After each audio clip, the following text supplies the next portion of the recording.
শুভ সকাল সবাইকে। আশা করি তোমার সবাই অনেক ভালো আছো।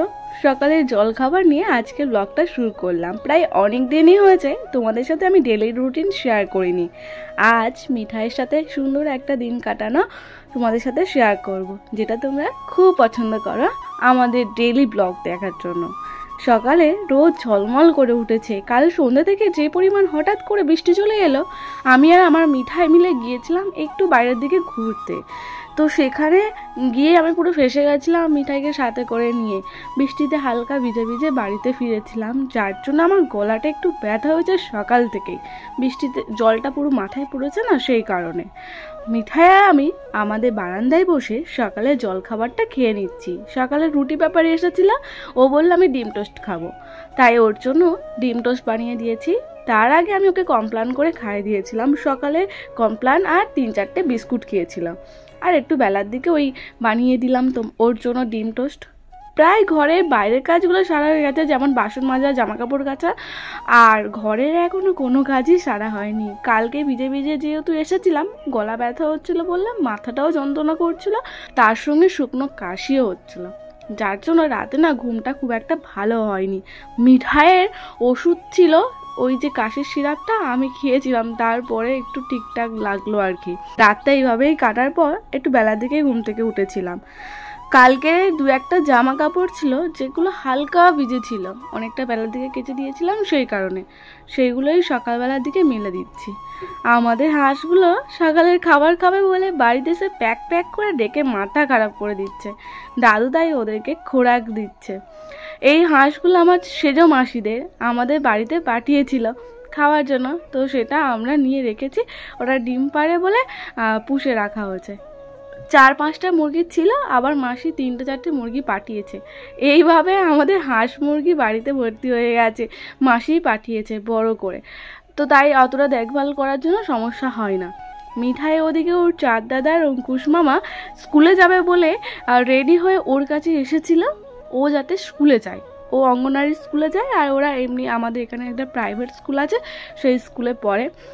তো দুজন মিলে মিঠাইকে সাথে করে নিয়ে স্কুলে যাবে। আমি রেডি করিয়ে দিয়েছি, ওর ব্যাগটা দেবো, জলের বোতলটা সাথে দেবো, স্কুলে নিয়ে যাবে। জামা কাপড়গুলো রোদে দেওয়ার পরেই। ঘরে এখনো প্রায় অনেক কাজই পড়ে আছে বলতে, বিছানাটা গোছানো হয়নি। মিঠাই ঘুমাচ্ছিল আর আমি আগে ঘুম থেকে উঠে গিয়েছিলাম, গিয়ে রান্নাঘরটা আগে পরিষ্কার করে নিয়েছি। আমাদের তো ভোরবেলা রান্না হয়ে যায়, ভোরবেলা রান্না হয়ে যাওয়ার কারণে রান্নাঘরটা পরিষ্কার করে বাসনগুলো আগে গিয়ে মেজে নিয়ে এসেছিলাম। মিঠাই যদি ঘুম থেকে উঠে যায় সেই ভয়ে ঘরের কাজগুলো ফেলে রেখে আগে বাইরের কাজগুলো করে এসেছিলাম। ঘরের কাজ করলে খুটখাট তো আওয়াজ হবেই, তাই না? সবাই কাজে চলে গেছে। দাদু বাড়িতে রয়েছে, দাদুর কোমর যন্ত্রণা করছিল, ভারী ভুরি কাজ করে না, কিভাবে লেগে গেছে। বয়স হয়ে গেছে তো কোমরে লেগে যাওয়ার কারণে না সারতেই চাইছে না। 6 থেকে 7 মাস হয়ে গেল এই কোমরের যন্ত্রণা নিয়ে খুব কষ্ট পাচ্ছে দাদু। আর 10-15 দিনের মতো এখন বাড়িতেই রয়েছে, কাজে যেতে কোথাও যেতে পারিনি। আমি তো অনেক দিনই হয়েছে তোমাদের সাথে ডেলি ব্লগ শেয়ার করিনি, এর মাঝে অনেক কিছুই হয়েছে যেটা তোমাদের সাথে আমি শেয়ার করিনি। তো বিছানাটা ভালোভাবে গুছিয়ে নিলাম। আমি ব্ল্যাঙ্কেটগুলো ঠান্ডা চলে যাওয়ার পরে তুলে দিয়েছিলাম। আবার কালকে একটু ঠান্ডা ঠান্ডা লাগছিল, গলাটা ব্যথা হয়েছিল বললাম না, বৃষ্টিতে ভেজার পরে ব্ল্যাঙ্কেটটা বার করলাম। আর এবার শোকেসের মধ্যে তুলে দেবো, আর বার করবো না ভেবেই নিয়েছি। বিছানাটা পরিষ্কার করে নেওয়ার পর ঘর দাওয়াটা একটু ভালোভাবে ঝাঁট দিয়ে নেব। বাইরেটা পুরো পরিষ্কার করে ঝাঁট দিয়ে মুছে নেওয়া হয়ে গেছিলো, তবুও ঘরটা ঝাঁট পড়েনি বলে ঘরের সাথে সাথে বারান্দাটাও ভালোভাবে ঝাঁট দিয়ে পরিষ্কার করে নেব। মিঠাইয়ের জন্য খেলনা আর ওর যা কিছু প্রয়োজন সেগুলো নিয়ে না ও এখানে রাখছে তো সেখানে ফেলছে, এইভাবে চারিদিকে যেন জিনিসপত্র ছড়িয়ে ছিটিয়ে রয়েছে। মিঠাই যত বড় হচ্ছে একটু তো দুষ্টু হবেই, তাই না? ছোট মানে তো দুষ্টুমি লেগেই থাকবে। ও স্কুলে গেছে বলে এখন যেন বাড়িটা একটু শান্ত শান্ত মনে হচ্ছে। আমি কাজগুলো সেরে নিয়ে ওকে স্কুল থেকে বাড়ি নিয়ে আসবো ভেবেছিলাম, এক আর হয়ে গেল আর এক। দেখছি ম্যাডাম বাড়িতে এসে হাজির। স্কুলে নাকি বলেছে আমার খুব জোর পটি পেয়েছে, সেই বললে বাড়িতে ফিরে গেছে। যেই দেখেছে আমি ঘর দাবা ঝাঁট দিচ্ছি, ওর খেলনাগুলো নিয়ে একসাথে বাইরে বার করে দিচ্ছি, ও তাড়াহুড়ো করে এসে ওর পুতুল, জলের বোতল, যেই জিনিসগুলো ব্যবহার করা হয় সেইগুলো নিয়ে ঘরের মধ্যে আবার গুছিয়ে রাখছে। বলছে, মা তুমি এটা কি করছো? এটা ঠিক না, এগুলো তো আমার খেলনা, এগুলো তো আমার জিনিস, তুমি কেন ফেলে দিচ্ছ? আমি ওকে বুঝিয়ে খুঁজে পাচ্ছিলাম না, যে এগুলো একসাথে ঝাড় দিয়ে বাইরে পরিষ্কার করে বার করে দিতাম, দিয়ে আবার গুছিয়ে রাখতাম। বললাম না, ও একটা দুটো জিনিস নিয়ে এদিক ওদিক করে ছড়িয়ে ছিটিয়ে এমনভাবে ফেলে দেয় যেন চারিদিকে যেন কেমন একটা এলোমেলো হয়ে থাকে। যেমন আমার জীবনটা এখন যেভাবে এলোমেলো হয়ে আছে। আমি না একটা কাজ পেয়েছিলাম পঞ্চায়েত থেকে, যেটা অল্প সময়ের মধ্যে মোটামুটি কম টাকার মধ্যে আমি একটা কাজ পেয়েছিলাম, পঞ্চায়েতের কাজ, লেখালেখির কাজটা আমি করতে পারলাম না। বাড়ির সবার সাথে কথা বললাম, শুধু একটাই প্রবলেম, মিঠাইকে কে সামলাবে আমি যদি কাজে চলে যাই। এইভাবে আমার ভিডিওর কাজটাও আমি ঠিক করতে পারছি না, এর জন্য আমার ভিডিও থেকেও কোনো আর্ন হয় না। মাথার উপর হাজার একটা টেনশন নেমে আসছে, এটা করব সেটা করব ভাবছি, কিন্তু আমি উপায় খুঁজে পাচ্ছি না, শুধুমাত্র কি বলতো একটা সাপোর্টিংয়ের অভাবে। তাই আমি না কি ভাববো কি করব আমি কিছু বুঝতে পারছি না। এইসব টেনশনে যেন আমার মাথায় আরও পুড়ে পুড়ে কেনেছে। মিঠাই বড় হচ্ছে, ওকে আবার স্কুলেও ভর্তি করতে হবে। মিঠাইয়ের বন্ধু এসেছে, মিঠাই সব খেলা বার করে দুজন মিলে খেলা করছে। মিঠাই ছোট্ট বন্ধু এসেছে না, এই তো। তোমার নাম কি গো, তো বলে দেবে?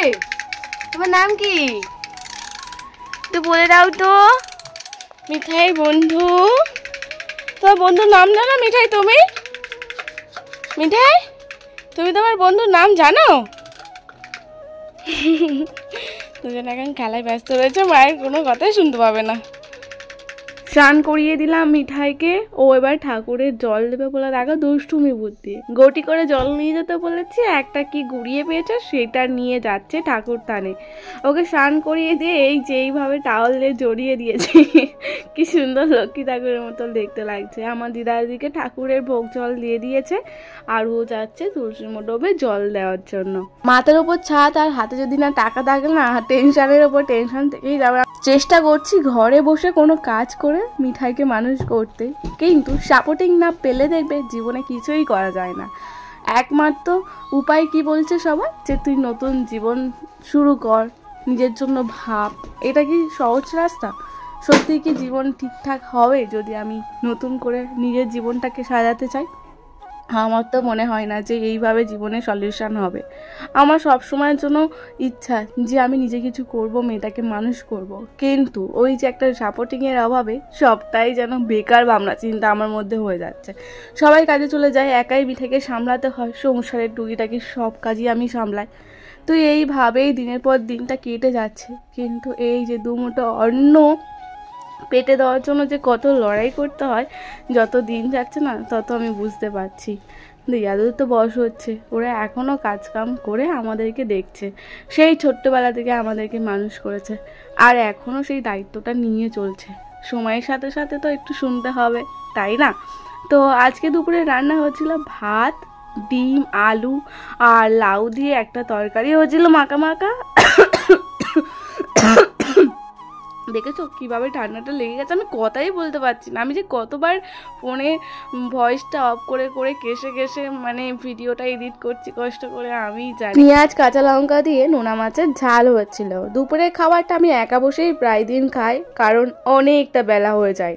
সমস্ত কাজ গুছিয়ে নিয়ে মিঠাইকে খাইয়ে ঘুম পাড়িয়ে তারপরে আমি খেতে বসি, তাই আমি শত লাস্টে একাই খেতে বসি। তো খেতে বসলে আর খেতেও ভালো লাগে না, কারণ অনেক ভোরবেলা রান্না হয়, তো ভাত তরকারি সব ঠান্ডা হয়ে যায়। দিয়াদু আগে খেয়ে নিয়েছিল, এখন তো বেলার দিকে গরমও হচ্ছে, তাই তরকারিটা নিয়ে ফ্রিজে রেখেছি, সেই ফ্রিজ থেকে বার করে নিয়ে ভাতটা খেয়ে নিচ্ছি। গরম আর করিনি, ওই ঠান্ডা তরকারিটা বার করে নিয়েই ভাতটা খেয়ে নিলাম। প্রত্যেকটা দিন কিভাবে যে অশান্তির মধ্যে দিয়ে আমি কাটাচ্ছি আমি না বলতে চাই না। আমি আমার শ্বশুর বাড়ির দিক দিয়ে হোক বা বাবার বাড়ির দিক দিয়ে হোক কোনোদিন কোনো খারাপ বা কথা তোমাদের সবার সাথে আমি শেয়ার করিনি, কেউ বলতেও পারবে না, আর আমি শেয়ার করবও না। আমি সত্যি বলতে বাস্তব জীবনে না অনেকটা টেনশনের মধ্যে দিয়ে যাচ্ছি, প্রত্যেকটা দিন নরক যন্ত্রণা ভুলছি, তবুও চেষ্টা করছি কিছু করে মেয়েটাকে মানুষ করার জন্য।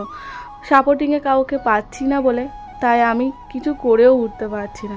এই সময়টা খালি মনে হচ্ছে মা যদি একটু পাশে থাকতো হয়তো ভালো হতো, আমার মেয়েটাকে হয়তো খেয়াল রাখতো, আর আমি একটু কোনো কাজকাম করতে পারতাম। এবার আমার বাড়ির দিক দিয়ে সবাই আমার সাপোর্টিংয়ে আছে, কিন্তু সবার একটা সংসার রয়েছে, সবার কাজ রয়েছে, যতটুকু পারে আমার পাশে থাকে। মিঠাইকে হাত পা ধুয়ে দিয়ে খাইয়ে দিয়ে বসে দিয়েছি বই নিয়ে, আর কি করেছে দেখবে, দুষ্টুমি শেষ নেই। আজ একটু অনেকটা বেলা করে খেলাম না, বুকটা জ্বালা করছে।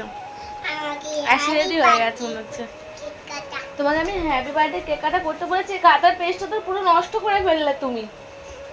আরে হ্যাপি বার্থডে হইছে না, বই নিয়ে বসে হ্যাপি বার্থডে করতে বলেছিলাম কি আমি তোমাকে তো লিখতে বলেছিলাম।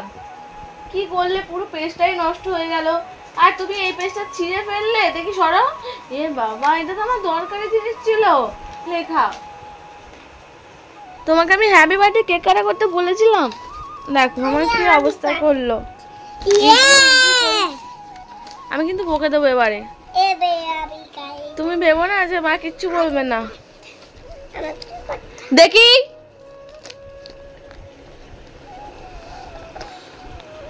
তোমাকে লিখতে দিয়েছিলাম, লিখুনি কেন?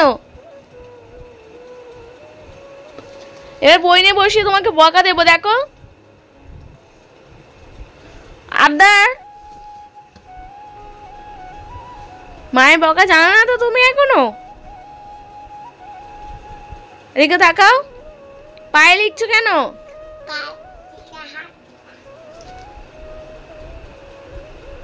কি করছো ওটা আবার? আমার দিকে শোনো, তোমাকে সবাই ভালোবাসে তো, আর কেউ ভালোবাসবো না। ব্যাড গার্ল বলবে এবার, দেখো সেই করছে।